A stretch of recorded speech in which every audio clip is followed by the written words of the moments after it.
आज आपण बनवणार आहोत एकदम चविष्ट, पौष्टिक आणि प्रोटीनने भरलेली सोयाबीन भाजी। ही भाजी बनवायला खूप सोपी आहे आणि रोजच्या जेवणासाठी परफेक्ट आहे। सोयाबीनची भाजी करून दाखवणार आहे बघा। ही सोयाबीनची भाजी मी मिक्सरला बारीक करून दाखवणार आहे। हे सोयाबीन मी कमीत कमी 1 तासभर तर झालं होईल एवढं भिजत घातलेलं आहे बघा। आता आपल्याला याला स्वच्छ असं एकदम पिळून घ्यायचं आहे दाबून आणि मिक्सरला बारीक फिरवून घ्यायचं आहे। असं यामधलं सगळं पाणी काढून घ्यायचं आहे बघा आपल्याला।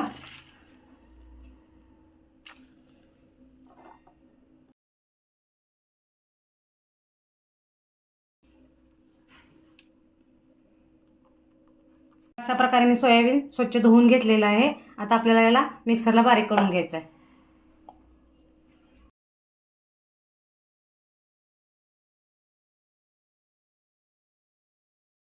बघा अशा प्रकारे बारीक झालेलं आहे आपलं सोयाबीन। जास्त एकदम बारीक ह्याचं पीठ करायचं नाही, थोडंसं आरस बोबडं ठेवायचं। आता बघा आपल्याला याला फोडणीची तयारी करून घ्यायची सोयाबीनच्या भाजीची। त्यासाठी प्रथम आपल्याला यामध्ये जिरा आणि मोहरी टाकायचं आहे। प्रथम मी तेल वापरणार आहे। यामध्ये तेल आपल्याला थोडंसं जादाच लागणार आहे।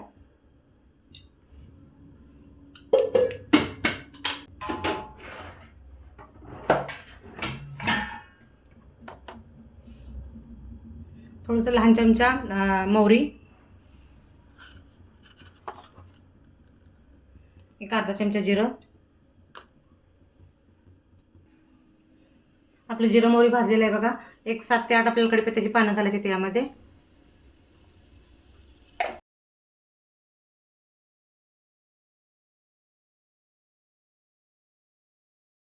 एक मोठ्या आकाराचा बघा मी कांदा चिरून घेतलेला आहे आणि एक लहान आकाराचा टोमॅटो पण चिरून घेतलेला आहे बघा आपल्याला। आता यामध्ये आपल्याला भाजून घ्यायचा आहे कांदा लालसर होईपर्यंत।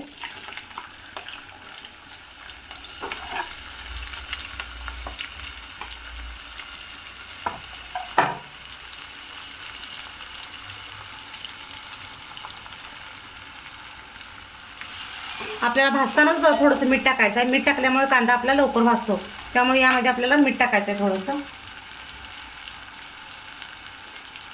लहान छोट्या चमचा बघा मी मीठ टाकायला लागले यामध्ये, त्यामुळे आपला कांदा लवकर भाजतो। आता बघा मी यामध्ये थोडंसं खोबरं घेतलंय, थोडंसं आल्याचा तुकडा घेतलाय आणि 5 ते 6 लसणाच्या पाकळ्या घेतल्यात आणि एक अर्धा टोमॅटो होता तो मी यामध्ये बारीक करून घेतलेला आहे।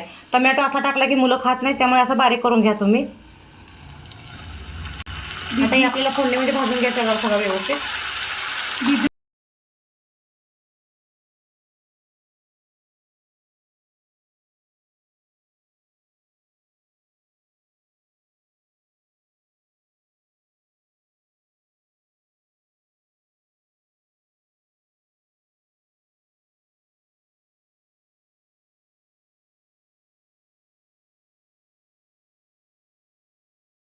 आपल्याला यामध्ये बघा थोडीशी हळद पण टाकायची आहे बघा। हे सगळं भाजलेलं आहे, कांदा टोमॅटो वगैरे सगळं भाजलेलं आहे आपण। आता यामध्ये आपल्याला गरम मसाला थोडा टाकायचा आहे।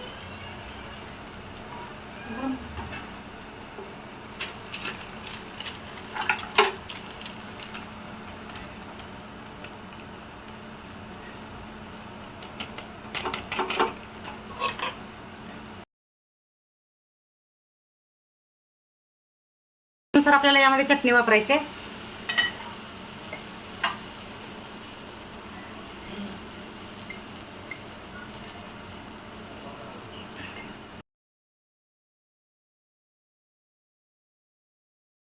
तुमच्या चवीनुसार तुम्ही चटणी वापरा।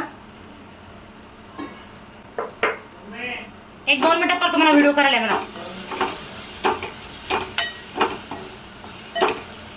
बघा आपली चटणी पण व्यवस्थित आता भाजलेलं आहे। आता आपण हे सोयाबीन मिक्सरला बारीक केलेलं आहे ना, ते यामध्ये आपल्याला वापरायचं आहे बघा। आता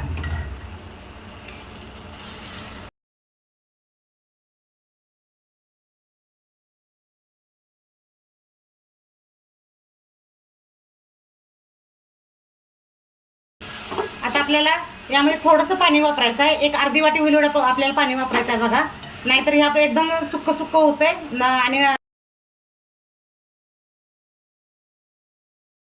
तिखट मीठ व्यवस्थित लागण्यासाठी मी थोडंसं यामध्ये पाणी वापरलं बघा।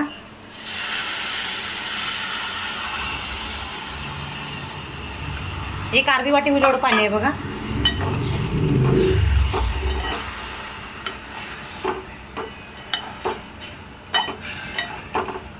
तुम्हाला यामध्ये थोडासा गूळ जर वापरायचा असेल तर तुम्ही गूळ पण वापरू शकता, ऑप्शनलसाठी आहे गूळ.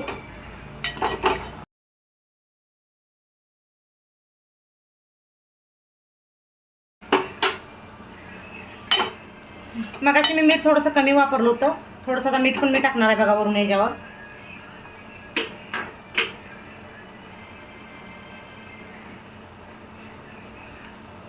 आता आपल्याला तिखट मीठ व्यवस्थित लागूपर्यंत थोडंसं 1-2 मिनिटं होईल एवढं झाकून ठेवायचं आहे आणि वाफ द्यायचे.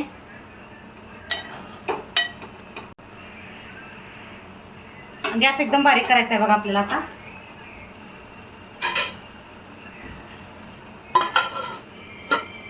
तुम्हाला वाफवून घेतलेला आहे बघा.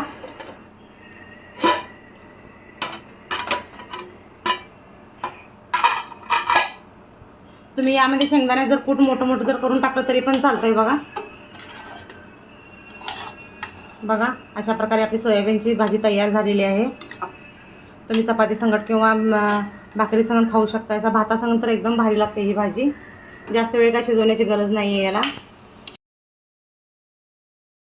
ट्राय करून सांगा सोयाबीनची भाजी कशी तयार झालेली आहे ते. माझ्या चॅनलला लाईक करा, सबस्क्राईब करा, शेअर करा. धन्यवाद.